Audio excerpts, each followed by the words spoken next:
헨젤과 그레텔에서 현실을 반영한 부분은 바로 대기근으로 인한 가난 때문에 부모가 자식을 내다버리는 내용입니다. 헨젤과 그레텔도 초판본에서는 계모가 아닌 친엄마가 아이들을 버리는 내용이었습니다. 그림 형제가 수정 작업을 하면서 그렇게 잔혹하지도 않은 동화임에도 초판 이후에 제외시켜버린 동화들이 있습니다.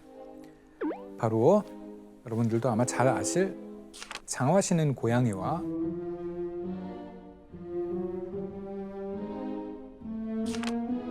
푸른 수염이었는데요.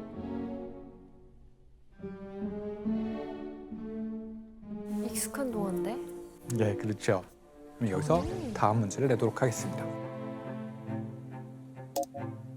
그림 형제가 장화시는 고양이와 푸른 수염을 초판 이후에 다시 씻지 않았던 이유는 무엇일까요? 정답. 지원 씨. 예. 고양이가 다시 장화를 안 신었기 때문에. 네, 지원 씨 오답입니다. 정답! 네, 혜성 씨.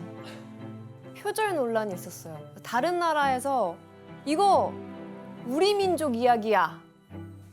매우 비슷한데 오답입니다. 혜성 씨. 매우 비슷하다? 다른 나라에서? 정답! 네. 그러니까 그림 형제는 그 독일어로 된 그리고 민족의 어를 보여줄 수 있는 문학을 실으려고 했는데 보니까 이거는 우리나라 이야기가 아닌 거예요. 그래서 혜성 씨 뺐어요. 완벽하게 정답입니다. 어떻게 알아? 너무 멋있어 진짜. 멋있어. 나 이거 좀 잘 맞췄는데? 독일에선 장화를 안 신나? 뭐 왜 그런 거지?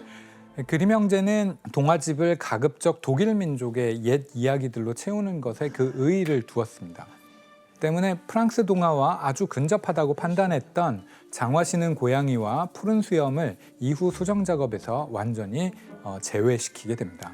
프랑스에서 많이 왔나 보네요. 맞습니다. 예. 교수님, 그럼 그 수정 작업을 한 이후에 동화책이 좀 팔렸나요? 어떻게 됐어요? 예. 어느 순간 베스트셀러의 반열에 오르게 되는데요. 여기에는 한 가지 특별한 이유가 있었습니다. 대체 특별한 무엇이었을까요? 바로 어린이와 가정을 위한 동화가 영문판으로 출간된 거였는데요. 1823년에 영국에서 그림 동화집이 영어로 번역돼서 출간됐는데 당시 기사를 살펴볼까요? 그림 형제의 어린이와 가정을 위한 동화에 수록된 독일의 인기 있는 이야기들이 출판되었다라는 내용이 실려 있습니다. 해외에서 반응이 더 좋았구나. 예, 좋은 반응을 얻게 됩니다.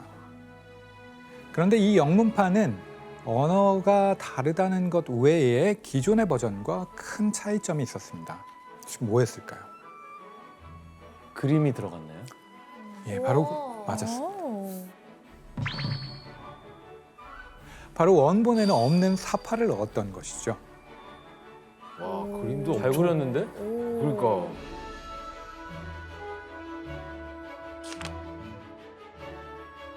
이제야 좀 동화책 같아요. 그쵸. 그림이 보고 있어야죠. 싶어. 예, 보고 싶을 것 같아. 예. 맞아요. 그 아까 처음 보여주신 그거 있었잖아요. 독일에 처음에 독일어판 나왔을 표지. 때 예. 너무 표지는 정말 예. 딱 그거는 진짜. 진짜 무슨 역사책 같아요. 예. 그리고 이 영문판은 한 가지 더 기존 책과 다른 점이 있었는데요. 그림 동화집의 모든 이야기를 다 싣는 것이 아니라 독자들에게 인기가 있었던 이야기들 위주로 50편만 발췌해서 잘했다. 축약본을 만든 것이죠. 그리고 이후에 그림 형제도 1825년에 영문판처럼 동화 50편을 발췌해서 출간을 했고요. 그러니까 그림을 넣고 분량을 줄이면서 좀 더 인기가 많아진 거네요. 하이라이트 판을 만들었네. 네. 이것이 결국 동화집의 대중화에 큰 기여를 하게 됩니다. 책의 일종의 역주행을 하게 되는 것이었죠. 와, 교수님 그럼 드디어 그림 형제의 그 노력의 빛을 보게 됐네요. 예, 그런 것이죠. 이렇게 그림 형제는 그 시기 독일에서 큰 인기를 누리는 작가가 됐고 이것은 그림 형제 동화가 오늘날 세계문학으로 발전할 수 있는 발판이 되기도 했습니다. 대단하다 뭔가. 그런데 이때 그림 형제에게 기쁜 일이 하나 더 생기게 됩니다. 바로 동화집이 큰 인기를 끌었던 해인 1825년 5월에 비렐름이 결혼을 하게 됩니다. 이 비렐름이 결혼한 상대에는 바로 비렐름이 동화 수집을 하던 당시에 많은 도움을 줬던 도로테아 빌트라고 하는 여자입니다. 그럼 설마 동화 수집하다가 서로 이렇게 눈이 마주쳤나요? 아, 그런 건 아니고요. 이제 형제가 카셀로 이사를 갔을 때 어린 시절부터 알던 사이였고, 와. 그리고 이제 첫 아들이 태어났을 때 형 이름을 따서 아들도 야코프라고 이름을 지었다고 합니다. 와. 근데 형은 너무 슬펐겠는데요? 내 아니요, 동생은 셋이 뺏어갔어. 같이 살았습니다. 예? 죽을 때까지 같이 셋이요? 살았어요. 예. 결혼하신 그분 얘기도 좀 들어봐야 될 것 같다. 어땠는지. 그 진짜 분은 이상한 뭐라고 거구나. 나중에 이야기를 하냐면 내가 남편 둘을 데리고 있다 뭐 이런 이야기도 농담 삼아 한 적이 있습니다. 네, 이렇게 어린이와 가정을 위한 동화가 인기를 얻게 되면서 그림 형제의 그간의 노력도 점차 인정을 받게 됩니다. 그런데 그림 동화가 꾸준한 사랑을 받는 데에는 때론 동화 속 이야기가 그 시대를 살아가는 독일 민족의 현실을 반영하고 있기 때문이기도 했습니다. 그렇다면 당시 시대상을 반영한 동화를 한번 만나볼까요? 네.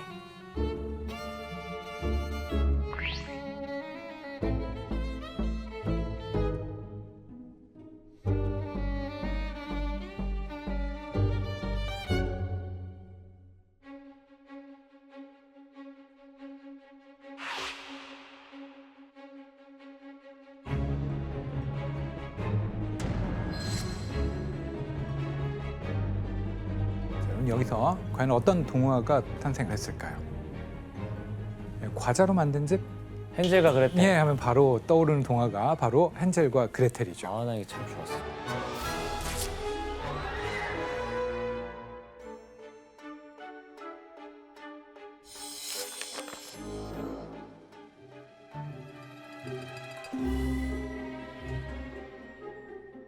이 동화의 내용은 가난 때문에 계모가 헨젤과 그레텔 남매를 숲속에 버리는 것으로 시작을 하게 되죠. 남매가 하얀 돌로 집으로 가는 길을 표시해 돌아오자 계모는 남매를 다시 버리게 되고요.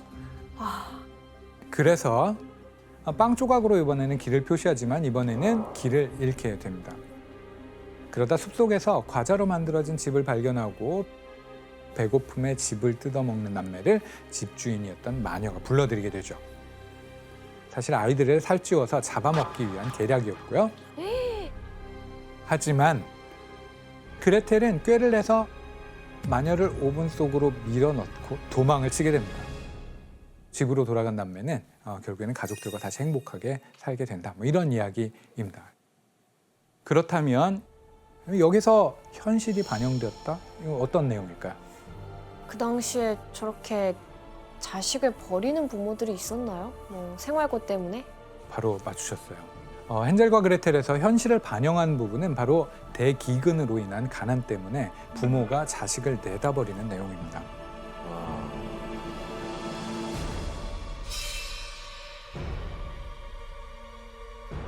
헨젤과 그레텔도 초판본에서는 계모가 아닌 친엄마가 아이들을 버리는 내용이었어요. 그런데 이 내용은 동화 속 잔혹한 설정에만 그치는 게 아니었고요. 중세부터 18세기에 이르기까지 과거 독일 및 유럽 일대에서는 실제로 가난 때문에 혹은 부적절한 관계에서 출산한 탓에 아이들을 길가에 버리거나 질식사시키기도 했고요. 일부러 물에 빠뜨려 익사시키거나 동물에게 먹잇감으로 던져버리기도 했습니다. 와, 애가 뭔 죄야? 독일에서도 아이를 살해했다는 이유로 여성들이 고발당하거나 사형을 당했다는 기록이 여전히 남아있기도 하고요. 그래서 또 당시 어린이와 가정을 위한 동화 서문에 비슷한 맥락의 기록을 남기기도 했습니다. 부모는 더 이상 먹을 빵이 없고 궁핍 때문에 자식들을 내쫓아야만 한다. 혹은 가혹한 새엄마가 아이들을 괴롭히고 심지어 죽게 만들기도 한다. 이렇게 헨젤과 그레텔에서 아이들이 거듭해서 버려지고 또 위험에 처하는 모습은 18세기 유럽 일대의 실제 상황을 반영한 결과물이라고 할 수가 있겠습니다. 구나.